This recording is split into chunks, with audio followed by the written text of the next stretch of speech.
Hello बच्चों, कैसे हैं आप सभी। आशा करते हैं आप सब एकदम स्वस्थ होंगे, मस्त होंगे। आज हम आपके लिए लेके आए हैं कक्षा 10 की विज्ञान का अध्याय 2 का लेक्चर नंबर 2। पिछले लेक्चर में हमने बात कर ली थी अम्ल क्षार के विषय में, जिसमें हमने आपको बताया था अम्ल वे पदार्थ हैं जो स्वाद में खट्टे होते हैं, फिर क्षार कड़वे होते हैं, उनकी पहचान कैसे करते हैं। इंडिकेटर के बारे में हमने आपको अच्छे से अच्छी जानकारी दी थी। इंडिकेटर दो प्रकार के होते हैं, एक तो हमें रंग बदल करके बताते हैं, दूसरा हमें कैसा बताएंगे, गंध बदल के, यानी कि गंध या तो रहेगी या फिर गायब हो जाएगी, तो उससे हमें पता चल जाता है। तो इन सभी चीज़ों को हमने काफ़ी डिटेल में पढ़ा था और आज हम उसके आगे के जो शेष टॉपिक बचे हुए हैं उन पर हम चर्चा करेंगे। तो हमारे पास हमने सूचक पर हमारी कहानी खत्म हुई थी। सूचक के विषय में हमने सब कुछ बता दिया था, जो रंग बदलू थे और गंध बदलू दोनों थे उनके बारे में हमने बताया था। ठीक है, अब हम थोड़ा आगे बढ़ते हैं। अम्ल के में अम्ल हमने बताया था आपको, अम्ल स्वाद में खट्टे होते हैं। क्या बताया था? अम्ल स्वाद में खट्टे होते हैं, स्वाद में खट्टे होते हैं। अम्ल कैसे होते हैं? स्वाद में खट्टे होते हैं तथा तथा नीले लिटमस पेपर को लाल कर देते हैं। नीले लिटमस पत्र को, लिटमस पेपर या फिर पत्र को लाल कर देते हैं, लाल कर देते हैं। ठीक है, और जल में घोलने पर H+ आयन देते हैं। जल में घोलने पर क्या देंगे? H+ ion. जल में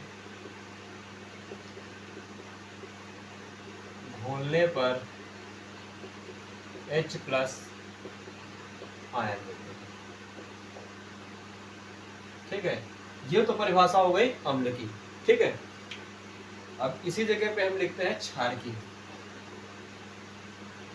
क्षारक, इसकी परिभाषा लिखते हैं क्षारक। क्षारक क्या होते हैं? देखिए, क्षारक का स्वाद कड़वा होता है। क्षारक का स्वाद, क्षारक स्वाद में कड़वे होते हैं, कड़वे होते हैं। ठीक है, तथा लाल लिटमस पेपर को क्या कर देंगे?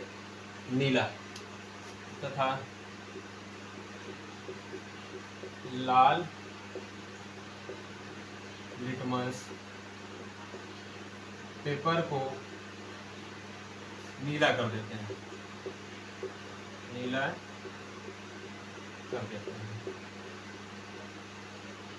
और जल में घोलने पर OH- देते हैं, और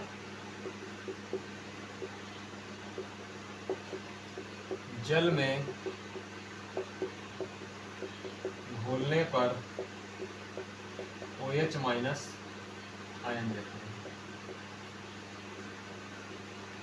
ठीक है, क्षारक स्वाद में कड़वे होते हैं तथा लाल लिटमस पेपर को क्या कर देते हैं? नीला कर देते हैं, और जल में जब घोलेंगे तो क्या देंगे? OH- देंगे। ठीक है, बात समझ में आई? अम्ल जो है वो स्वाद में खट्टे होते हैं, नीले लिटमस पेपर को लाल कर देते हैं, जल में घोलने पर H+ आयन देंगे। ठीक है, तो जैसे कि हमारे पास ये हमारे पास अम्ल की परिभाषा हो गई और ये क्षार की हो गई। ठीक है, बात समझ में आई? तो अब हम एक एक परिभाषा, फिलहाल हम क्षारक को मिटाएंगे। ठीक है, क्योंकि अम्ल में हमें थोड़ी और जानकारी लेनी है। ठीक है, इसको हम दोबारा से नोट कर देंगे, फिलहाल हम इसको मिटाते हैं। पहले अम्ल के विषय में हम समझ लेते हैं। यहाँ पर समझ में आया सभी को? H+ आयन देंगे। ठीक है, जो अम्ल हैं, अम्ल हमारे पास जो हैं वो दो प्रकार के होते हैं। अम्ल कैसे होते हैं? दो प्रकार के होते हैं। एक तो हमारे पास होंगे प्राकृतिक, कैसे होंगे? प्राकृतिक, प्राकृतिक अम्ल होंगे। दूसरा हमारे पास क्या होगा? मानव निर्मित। मानव निर्मित। जो प्राकृतिक अम्ल होते हैं वो खतरनाक कम होते हैं। तो मानव जो प्राकृतिक होंगे वो खतरनाक कम होंगे। जैसे प्राकृतिक में हमारे पास कौन से अम्ल पाए जाएंगे? देखिए प्राकृतिक में हमारे पास जैसे कि नींबू। नींबू नींबू ऐसा तो नहीं कि आर्टिफिशियल बनाया जा सकता है, नींबू को आर्टिफिशियल तो नहीं बना सकते। दूसरा हमारे पास दही, दही और हमारे पास इमली, इमली, पालक। इन सब में क्या पाया जाता है? अम्ल पाया जाता है। पालक में कौन सा अम्ल पाया जाएगा हमारे पास? ऑक्जेलिक अम्ल। पालक में कौन सा अम्ल पाया जाएगा? ऑक्जेलिक अम्ल। पालक में ऑक्जेलिक अम्ल पाया जाता है, ऑक्जेलिक अम्ल पाया जाता है। बात समझ में? इमली में टार्ट्रिक अम्ल पाया जाता है। दही, इमली में कौन सा पाया जाएगा? टार्ट्रिक अम्ल। दही में लैक्टिक अम्ल पाया जाता है। तो ये सब हमारे पास क्या है? प्राकृतिक अम्ल है, ठीक है। और ये इतने खतरनाक भी नहीं होते। पालक वगैरह तो हम सब लोग खाते हैं, इमली भी खाते हैं, दही भी खाते हैं, नींबू भी खाते हैं। ऐसा तो नहीं किसी का जुबान जल जाता है, ऐसा नहीं होता, ठीक है। मानव निर्मित में हमारे पास कौन कौन सी चीजें आ जाएंगी? H2SO4 आ जाएगा, H2SO4 आ जाएगा, HCl आ जाएगा, HNO3 आ जाएगा और बहुत सारे हमारे पास क्या हो जाएंगे? अम्ल आ जाएंगे जो ये बहुत ही खतरनाक होते हैं। अब H2SO4 है, इनका हम जो घरों के अंदर बैटरी यूज होती है, बैटरा वगैरह आपके घरों में, उसमें इसका उपयोग किया जाता है। अम्ल वगैरह है, ठीक। ये सब बहुत ही खतरनाक होते हैं। इनको अगर हाथ पे लग जाए या कपड़े पे गिर जाए तो कपड़े को जला देता है, ठीक है। तो ये काफ़ी खतरनाक होते हैं। बात समझ में? इनसे दूर ही रहना चाहिए। क्लियर नहीं क्लियर? अब किसी भी अम्ल को, यानी कि ये वाले जो अम्ल है मानव निर्मित, इनको हम किसी भी पात्र में नहीं रखते हैं, मतलब कि धातु के पात्र में नहीं रखते हैं। क्यों नहीं रखते हैं? जैसे कि हमने सोचा कि सल्फ्यूरिक अम्ल है, लोहे की बाल्टी में हमने रख दिया कि कल सुबह जब हम उठेंगे तो इससे हम प्रैक्टिकल करेंगे। अब जब सुबह उठ के हमने देखा तो उसमें कोई नई चीज़ बन गई, उसमें कोई नई चीज़ बन गई, तो ये उस पात्र के साथ, यानी कि उस धातु के साथ रिएक्शन कर लेता है। उस धातु के साथ क्या कर लेगा? रिएक्शन कर लेगा और कोई नई चीज़ बन जाएगी।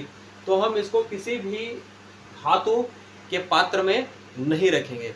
इसको हम किसी कांच की बोतल वगैरह में रखते हैं। अगर लैब में आप गए होंगे तो जो कांच की ग्लास बॉटल्स होती हैं उनमें इसको कवर करके रखा जाता है इन अम्लों को, ठीक है, ये वाले जो मानव निर्मित हैं। अब दूसरा हमारे पास क्या आता था? क्षारक। क्षारक की परिभाषा हमने बता दी थी, क्षारक की परिभाषा हमने बता दी थी, क्षारक की परिभाषा हमने बता दी थी। अब क्षारक में भी हमारे पास क्या होता है? जो क्षारक होता है वो क्या होता है? जैसे कि इनो आपने देखा है, इनो में एंटासिड होता है। इनो में क्या होता है? एंटासिड। वो पुड़िया फाड़ी ग्लास में डाला और पी लिए। तो पेट के अंदर अम्ल है और क्षारक, ये जो क्षार है वो हमने पी लिया। तो हुआ क्या यहाँ पे? हुआ यहाँ पे क्या? तो ये क्षार और अम्ल आपस में क्रिया करके चीजों को न्यूट्रल कर देता है। तो इसमें भी हमारे पास क्या पाया जाता है? क्षार पाया जाता है। दूसरा हमारे पास साबुन, साबुन में क्षार होता है, साबुन में क्षार होता है। और हमारे पास क्या हो गया? तो चूना, चूना CaOH का होल ट्वाइस, ठीक है। इसमें भी हमारे पास क्या होता है? इसमें भी हमारे पास क्या होगा? क्षार होगा, ठीक है। लेकिन क्षार के विषय में थोड़ी सी बात और पता होनी चाहिए। जो क्षारक जल में घुल जाते हैं, जो देखिए, जो क्षारक जल में घुल जाते हैं, जो क्षारक जल में घुल जाते हैं उन्हें क्षार कहते हैं, उन्हें क्षार कहते हैं। जो क्षारक जल में घुल जाते हैं उन्हें क्षार कहते हैं। बात समझ में? और क्षार हमारे पास क्या होता है? अल्कलाई, अल्कलाई, ठीक है। इंग्लिश में अल्कली बोलते हैं, ठीक है। क्या होते हैं? अल्कली। तो सभी क्षार क्षारक होते हैं, सभी क्षार क्षारक होंगे, लेकिन सभी क्षार क्षारक होंगे, लेकिन सभी क्षारक क्षार नहीं होंगे। बात समझ में? सभी क्षार क्षारक होते हैं लेकिन सभी क्षारक क्षार नहीं होते हैं। यहाँ पे लिखिए, लिख लीजिए, सभी क्षार, सभी क्षार क्षारक होते हैं, सभी क्षार क्षारक होते हैं, सभी क्षार क्षारक होते हैं, लेकिन सभी क्षारक क्षार नहीं होते, लेकिन सभी क्षारक क्षार नहीं होते हैं। बात समझ में? सभी क्षार क्षारक होते हैं लेकिन सभी क्षारक क्षार नहीं होते हैं, क्योंकि सभी क्षारक जल में घुलनशील नहीं होंगे। बात समझ में? सभी क्षार क्षारक जल में घुलनशील नहीं होते हैं, इसीलिए हमने लिखा सभी क्षार क्षारक होते हैं लेकिन सभी क्षारक क्षार नहीं होते हैं। बात समझ में आई सभी को? ठीक है, तो यहाँ पर हमने लिखा है ये जल में H+ आयन देते हैं, ये जल में क्या देंगे? H+ आयन देंगे, तो ये विद्युत का चालन करेंगे, ये विद्युत का क्या करेंगे? चालन करेंगे। यहाँ पे लिखेंगे जो अम्ल है वो विद्युत का चालन करते हैं, अम्ल, या फिर आप इसे नोट कर लीजिए, फिर दोनों को हम अंतर लिख देते हैं दोनों के, ठीक है? तो आप इसे नोट करिए, फिर हम अंतर दोनों के आपको बता देते हैं। नोट हो गया? ओके।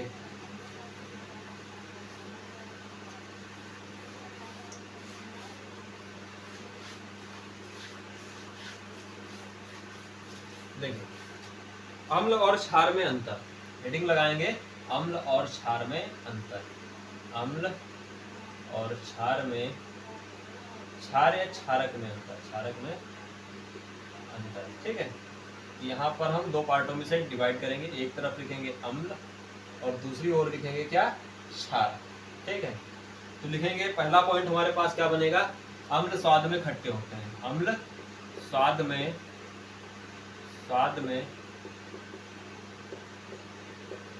खट्टे होते हैं, और ये स्वाद में कड़वे होते हैं, क्षारक स्वाद में कड़वे होते हैं, ठीक है? अगला पॉइंट क्या होगा? अगला पॉइंट क्या होगा? देखिए, अम्ल विद्युत का चालन करते हैं, हमने क्या बताया था? अम्ल विद्युत का चालन करते हैं, क्योंकि H+ आयन देंगे, जहां पर आयन हो गया, जहां पर ये टूट गया, देखिए समझिए बात को, जैसे कि हमारे पास पानी है, अगर हमारे पास ये पानी है, यहाँ पर हमने जल भर दिया, क्या भर दिया? H2O, जल भर दिया। जल हमारे पास विद्युत का चालन नहीं करता, जो हमारे पास डिस्टिल्ड वाटर है, यानी कि शुद्ध जल है, जिसका pH मान 7 है, ठीक है? वो विद्युत का चालन नहीं करेगा। बात समझ में? कहीं पर भी बात आ जाए कि क्या पानी यानी यह जल विद्युत का चालन करता है, तो आपका आंसर होगा सर नहीं करेगा, जल हमारे पास विद्युत का चालन नहीं करेगा। इसके अंदर जब हम अम्ल डाल देंगे, जब इसके अंदर हम अम्ल डाल देंगे, जैसे कि सपोज दैट हमने H2SO4 डाला, तो यहाँ पर H2SO4 किसमें टूटना शुरू हो गया? H+ आयन में। इसमें टूटा H+ आयन में। जब H+ आयन में टूटेगा तो बिजली प्रवाहित हो जाएगी, बिजली क्या हो जाएगी? प्रवाहित हो जाएगी। तो अम्ल क्या होता है? अम्ल विद्युत का चालन करता है, विद्युत का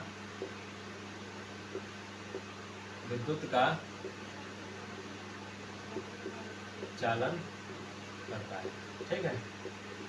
और क्षारक भी विद्युत का चालन कर देगा, क्षारक भी विद्युत का चालन कर देगा, क्षारक भी विद्युत का चालन करता है, क्योंकि इसमें भी OH- ब्रेक हो रहा है, इसमें भी क्या हो रहा है? OH- हमारे पास टूट रहा है, ठीक है? इसमें भी क्या हो रहा है? OH- टूट रहा है। और हमारे पास अगला पॉइंट क्या हो जाएगा? अम्ल जल में घुलनशील होते हैं, अम्ल जल में घुलनशील होते हैं, अम्ल जल में घुलनशील होते हैं, ठीक है?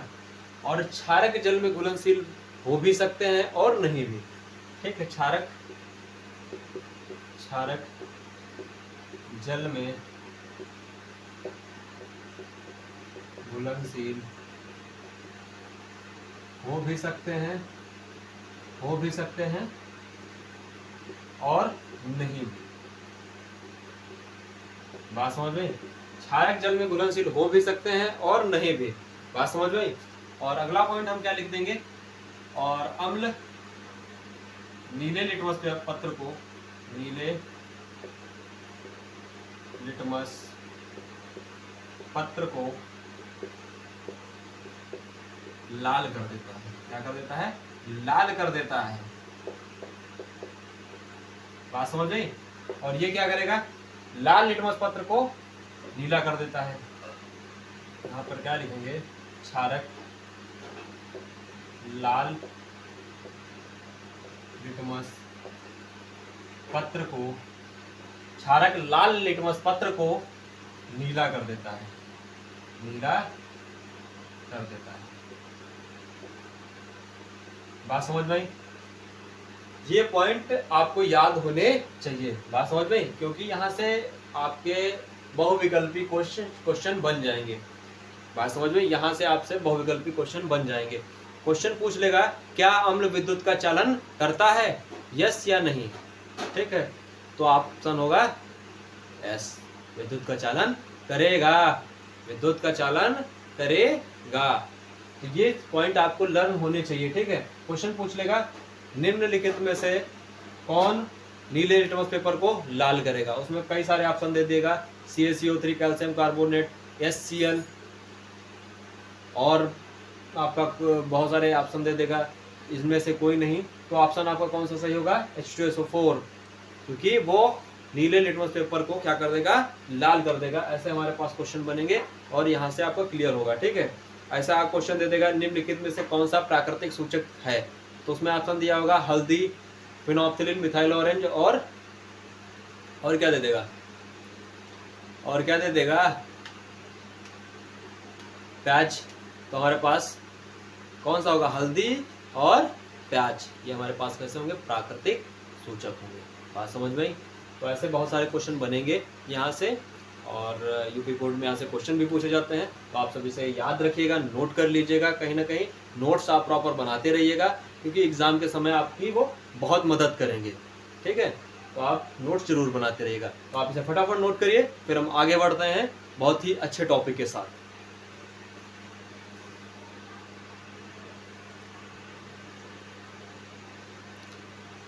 अब हम सब आगे पढ़ते हैं, देख लेते हैं क्या दी गई हेडिंग।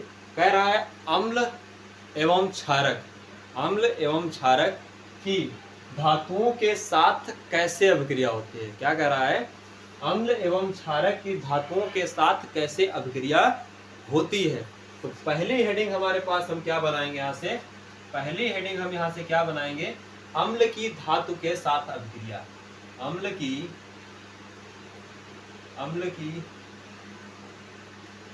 धातु के साथ अभिक्रिया, धातु के साथ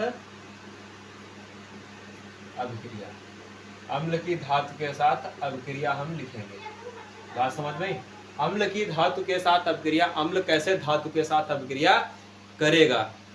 बात समझ में? तो उसके लिए हमारे पास क्रियाकलाप दिया गया है। कह रहा है एक स्टैंड लीजिए, एक स्टैंड में आपको एक परख नली लेना है, परख नली के अंदर आपको जिंक के कुछ टुकड़े डालने हैं और कॉर्क लगा देना है, और आपको एक नली लेनी है जो कि एक सॉफ्ट वाटर, जो मतलब कि साबुन का पानी होता है। ठीक, साबुन के पानी के अंदर उस नली को गुजारना है, फिर उसको हम देखेंगे। तो कैसे दिया गया है? ऐसे एक हमारे पास स्टैंड बना हुआ है, स्टैंड बना हुआ है और यहाँ पे ये लगाया गया है। ठीक है, और यहाँ पर ऐसे करके परख नली लगाई गई। ठीक है, ऐसे यहाँ परख नली लगा दी गई। ठीक है, और उसके ऊपर से कॉर्क लगाया गया है, यानी कि एक रबड़ की डॉट लगाई गई। उसके अंदर से एक कांच की नली ऐसे साबुन के पानी में रखी गई। ठीक है, ड्राइंग हमारी बहुत ही खराब है, तो आप सब ऐसे करके दिया गया है। ठीक है, तो इसमें साबुन का पानी भरा हुआ है ऐसे, और इसके अंदर क्या दिया गया? हमारे पास कुछ अम्ल भरा हुआ है, कुछ दानेदार जिंक, यहाँ पर दानेदार जिंक भरी हुई है, और कुछ अम्ल दिया गया है। ठीक है, अम्ल कौन सा होगा? H2SO4। ठीक है, H2SO4 दिया गया है, कांच की नली लगाई गई है, परख नली है।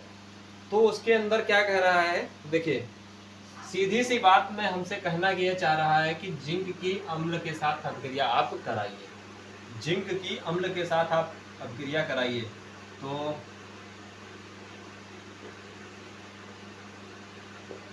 H2SO4 plus zinc gives out, क्या बनाएगा?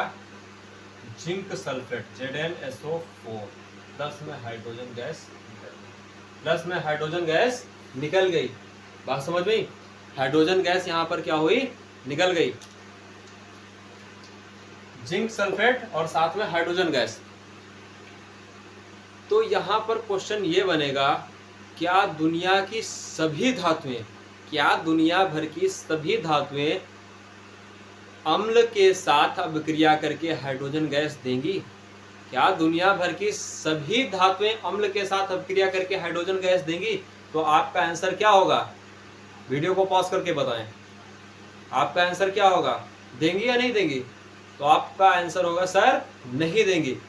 दुनिया की सभी धातुएं अम्ल के साथ अभिक्रिया करके हाइड्रोजन गैस नहीं देंगी। क्लियर है नहीं क्लियर है? बात समझ में आई?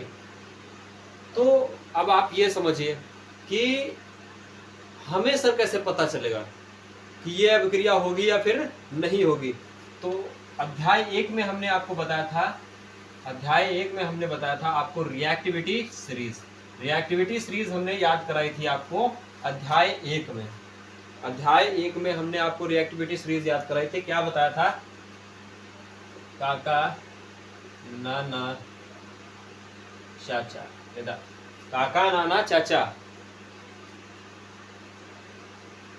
मांगे आलू जरा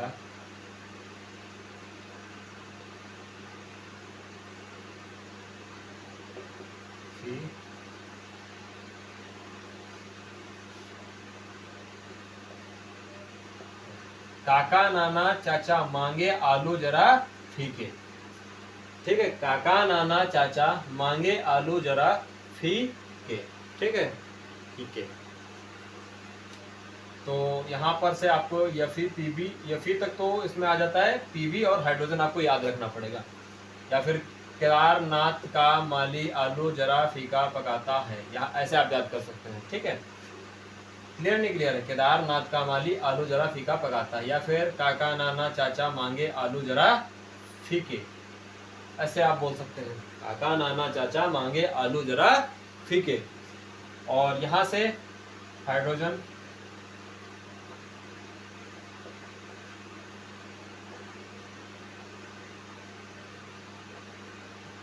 इधर लिखते हैं थोड़ा, hydrogen copper Hg Ag Au और Pt। ठीक है, यहाँ पर ये आया है कुत्तक आ जाओ Pt। ये हमने रिएक्टिविटी सीरीज हमने बता रखी है आप सबको। तो जो हाइड्रोजन से ऊपर स्थित धातुएं हैं, जो हाइड्रोजन से ऊपर स्थित धातुएं हैं, वो क्या है? हाईली रिएक्टिव है। वो क्या है? हाईली रिएक्टिव है, उच्च अभिक्रियाशील धातुएं हैं। ये क्या है? उच्च अभिक्रियाशील धातुएं हैं।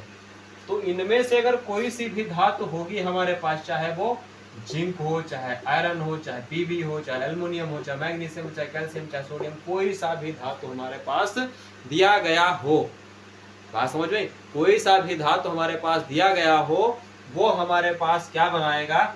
उसका संगत लवण और हाइड्रोजन गैस बनाएगा। वो क्या बनाएगा? उसका संगत लवण और हमें क्या देगा? हाइड्रोजन गैस देगा। क्लियर है नहीं क्लियर है? संगत लवण देगा और क्या देगा? हाइड्रोजन गैस देगा। क्लियर है नहीं क्लियर है यहाँ तक सभी को? ठीक है। और दूसरा एग्जांपल हम देख लेते हैं, सोडियम के साथ अभिक्रिया करा देते हैं। सोडियम के साथ किसकी अभिक्रिया करा दी जाए?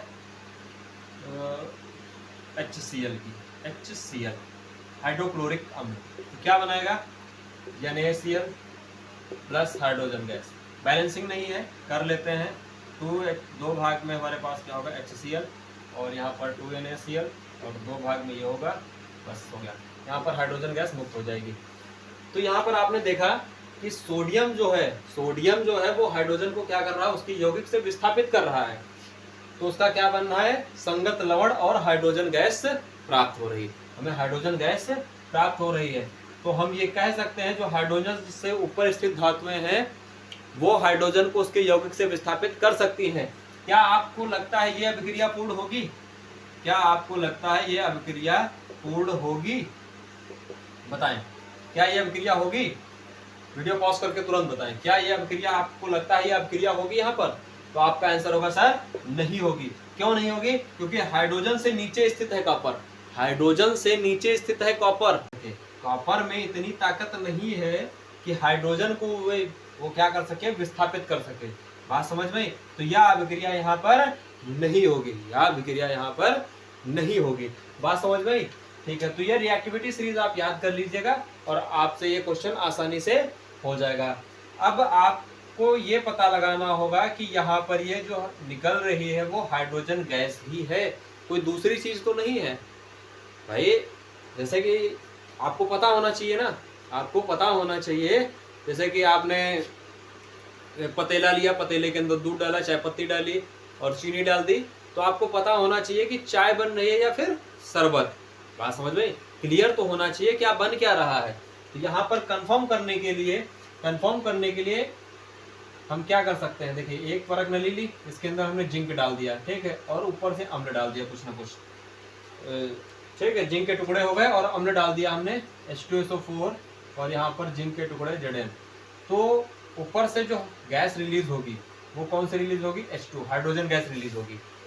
हाइड्रोजन गैस रिलीज होगी तो हम क्या करेंगे, यहाँ पर करेंगे क्या, एक जलती हुई माचिस की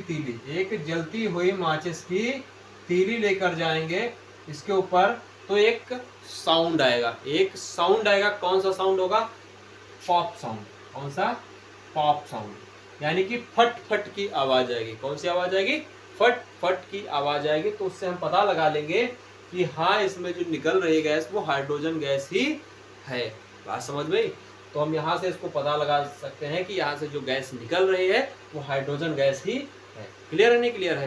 तो यहाँ पर हमारे पास दो क्वेश्चन क्लियर हुए कि इस दुनिया की सभी धातुएं अम्ल के साथ अभिक्रिया नहीं करती हैं, और जो हाइड्रोजन गैस यहाँ पर रिलीज हो रही है उसके परीक्षण के लिए अगर हम जलती हुई माचिस की तीली लेकर जाएंगे तो हमें एक पॉप साउंड सुनाई देगा, फट फट की आवाज आएगी, फट की ऐसे आवाज आएगी। बात समझ में?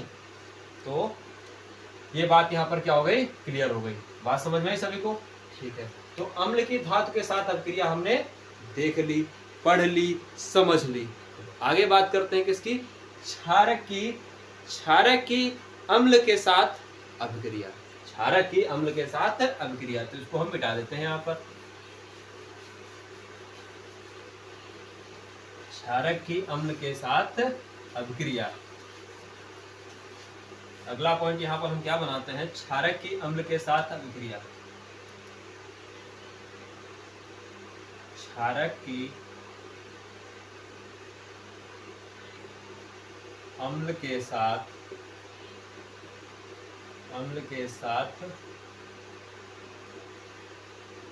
अभिक्रिया।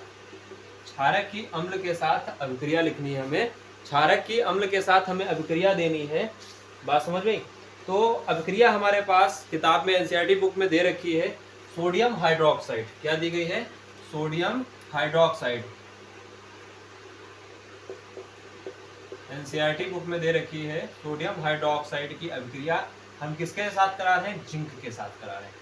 तो हमारे पास क्या बन रहा है? सोडियम जिंकेट बन रहा है। क्या बन रहा है? सोडियम जिंकेट बन रहा है, Na2ZnO3, सॉरी Na2ZnO2। क्या बन रहा है? Na2ZnO2, सोडियम जिंकेट, और साथ में क्या मिलेगा हमारे पास? हाइड्रोजन गैस हमें प्राप्त होगी। तो यहाँ पर दो भाग में हम इसको ले लेंगे। ये हमारे पास क्या बना? Sodium zincate, sodium zincate. यहाँ पर हमें क्या प्राप्त हुआ? सोडियम जिंकेट प्राप्त हुआ, और साथ में क्या निकल गई? हाइड्रोजन गैस हमें प्राप्त हो गई। बात समझ में? तो क्या सभी जो क्षारक हैं वो धातु के साथ अभिक्रिया करके हाइड्रोजन गैस देंगे? तो ऐसा नहीं होगा। सारे क्षारक धातु के साथ अभिक्रिया करके हाइड्रोजन गैस नहीं देंगे। कुछ ही ऐसी हमारे पास विशेष धातु हैं जो क्षारक के साथ अभिक्रिया करके संगत लवण और हाइड्रोजन गैस हमें देंगी। बात समझ में आई सभी को? ठीक है, तो अब अगला हमारे पास जो है अम्ल की अभिक्रिया धातु कार्बोनेट तथा धातु हाइड्रोजन कार्बोनेट के साथ अभिक्रिया। अम्ल की, ठीक है, धातु कार्बोनेट और धातु हाइड्रोजन कार्बोनेट की अभिक्रिया अब हमें किसके साथ करानी है, अम्ल के साथ देखनी है। बात समझ में आई? ठीक है, तो हमें ऐसा लग रहा है, तो अब हमें देखना क्या है, अगला हेडिंग अम्ल की अभिक्रिया। आप सब इसे नोट कर लीजिए, फिर हम आगे बढ़ते हैं, अगली हेडिंग के विषय में देखते हैं। काफी बढ़िया पॉइंट दिए गए हैं तो उनके बारे में हम देख लेते हैं और आप इसे फटाफट नोट करिए, ठीक है।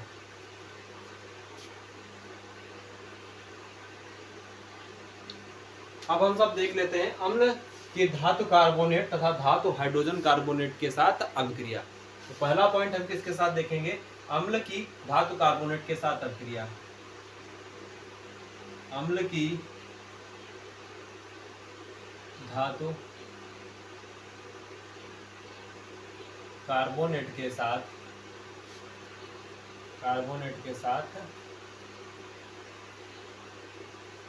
अभिक्रिया, ठीक है। अम्ल की धातु कार्बोनेट के साथ अभिक्रिया देखनी है, तो हमारे पास धातु कार्बोनेट क्या हो सकता है, Na2CO3, Na2CO3, ये हमारे पास हो गया धातु कार्बोनेट हो गया। क्या हो गया, धातु कार्बोनेट हो गया। अब इसकी अभिक्रिया हम किसके साथ करा दें, अम्ल के साथ करा दें। तो इसकी अभिक्रिया अगर हम अम्ल के साथ कराएंगे तो हमारे पास क्या प्राप्त होगा, हमारे पास सबसे पहले अगर कोई चीज बनेगी तो इसका संगत लवण बन जाएगा, यहाँ से Na टूटेगा, Cl बन जाएगा, NaCl बन गया, प्लस H हाइड्रोजन 2 पार्ट में होगा, H2O और साथ में CO2 कार्बन डाइऑक्साइड। बात समझ में? तो यहाँ पे नया सोडियम 1 है तो यहाँ पर 2 से मल्टीप्लाई कर देंगे तो 2Na हो गया, यहाँ से 2 से इसको मल्टीप्लाई करेंगे, 2 हाइड्रोजन हो गए, ठीक, 2 hydrogen 2NaCl, 2 chlorine 2 chlorine 3 oxygen, ठीक है। समीकरण हमारे पास बैलेंस होगी, ठीक है। तो संगत लवण मतलब नमक और जल और कार्बन डाइऑक्साइड गैस हमें प्राप्त होगी। बात समझ में? धातु कार्बोनेट के साथ अभिक्रिया कराने पर अम्ल की लवण, जल और कार्बन डाइऑक्साइड गैस हमें प्राप्त होगी। बात समझ में? अब दूसरा दिया गया है अम्ल की धातु हाइड्रोजन कार्बोनेट के साथ अभिक्रिया। क्या, अम्ल की धातु हाइड्रोजन के साथ अभिक्रिया,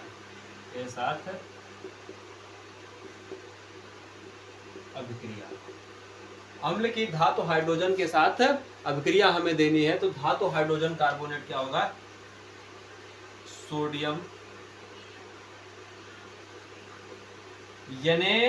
NaHCO3, क्या होगा, NaHCO3, और साथ में हम अम्ल के साथ अभिक्रिया करा देंगे HCl।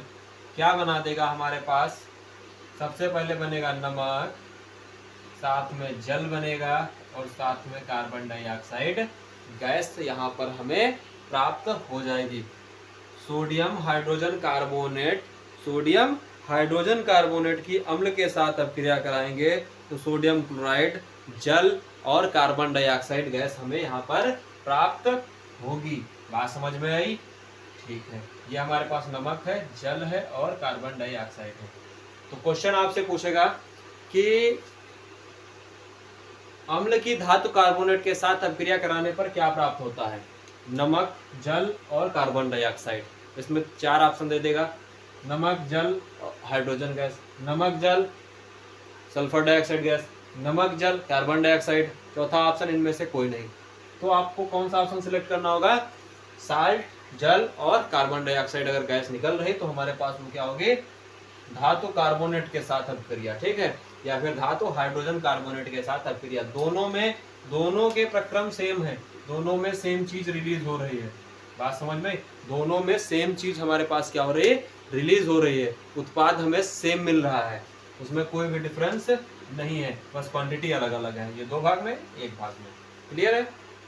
ठीक है, तो यहाँ पर हमें परीक्षण करना है कि जो यहाँ पर कार्बन डाइऑक्साइड गैस निकल रही है, जो है यहाँ पर कार्बन डाइऑक्साइड गैस निकल रही है वो कार्बन डाइऑक्साइड गैस ही है, कोई दूसरी चीज तो नहीं है।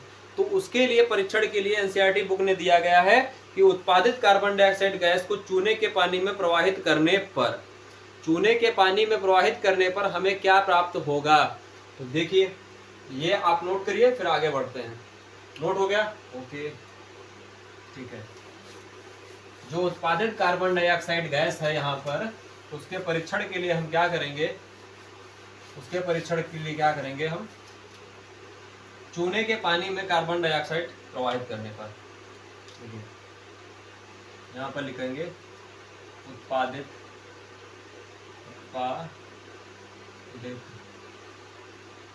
CO2 के परीक्षण के लिए समीकरण। तो क्या दी गई समीकरण, चूने के पानी में CaOH का होल ट्वाइस, साथ में क्या प्रवाहित करेंगे, कार्बन डाइऑक्साइड। क्या प्रवाहित करा देंगे हम, कार्बन डाइऑक्साइड। तो हमारे पास क्या बनेगा, संगमरमर CaCO3 क्या प्राप्त हो जाएगा, कैल्शियम कार्बोनेट प्राप्त होगा, और साथ में जल क्या हो जाएगा, रिलीज हो जाएगा। जल क्या होगा हमारे पास, रिलीज होगा, और कैल्शियम कार्बोनेट हमें प्राप्त हो जाएगा। और अगर अत्यधिक मात्रा में कार्बन डाइऑक्साइड गैस प्रवाहित की जाए तो हमारे पास क्या बनेगा, CaHCO3 क्या प्राप्त हो जाएगा, CaHCO3 ये हमारे पास प्राप्त होगा। ये क्या दिया गया, जल में विलयशील होगा। बात समझ में, ये क्या होगा हमारे पास, जल में विलयशील, CaHCO3 का होल ट्वाइस, यहाँ पर CaHCO3 का होल ट्वाइस होगा। अगर अत्यधिक मात्रा में कार्बन डाइऑक्साइड गैस प्रवाहित कर दी जाए, किसके ऊपर प्रवाहित की जाए, कैल्शियम कार्बोनेट के ऊपर, यहाँ पर क्या होगा, CaCO3 plus H2O plus CO2। अगर इसके ऊपर हम प्रवाहित करते ही जाएं तो हमारे पास ये चीज प्राप्त हो जाएगी, कैल्शियम हाइड्रोजन कार्बोनेट। क्या प्राप्त होगा, कैल्शियम हाइड्रोजन कार्बोनेट प्राप्त होगा। ठीक है, बात समझ में, क्या प्राप्त हो जाएगा, कैल्शियम हाइड्रोजन कार्बोनेट प्राप्त होगा, जो कि हमारे पास क्या होगा, संगमरमर, खड़िया, चूना पत्थर, ये सब इसके ही क्या है, स्वरूप हैं। ये सब क्या है, इसके ही स्वरूप हैं। चूना पत्थर, खड़िया, संगमरमर, कैल्शियम कार्बोनेट के विविध रूप हैं। सभी धातु कार्बोनेट एवं हाइड्रोजन कार्बोनेट अम्ल के साथ अभिक्रिया करके संगत लवण कार्बन डाइऑक्साइड एवं जल बनाते हैं। इस अभिक्रिया को इस प्रकार लिखा जा सकता है जो हमने पहले लिखा था। बात समझ में, क्लियर नहीं क्लियर यहाँ तक सभी को? ठीक है, तो काफी लंबी वीडियो हो रही है और आज के लिए इस वीडियो में हम इतना ही रखते हैं। आगे के जो शेष टॉपिक बचे हुए हैं वो हम नेक्स्ट वीडियो में लेके आएंगे, बेहतर तरीके से, नए अंदाज में, नए तरीके से, नई शुरुआत के साथ हम आपसे मिलेंगे आप नेक्स्ट वीडियो में। तो आज के लिए इस वीडियो में इतना ही। अगर आपको हमारी वीडियो पसंद आई हो तो आप हमारे वीडियो को लाइक कीजिए, चैनल को सब्सक्राइब कीजिए और अपने दोस्तों के साथ शेयर करना ना भूलें। तो मिलते हैं आपसे नेक्स्ट वीडियो में। धन्यवाद, जय हिंद, गुड नाइट।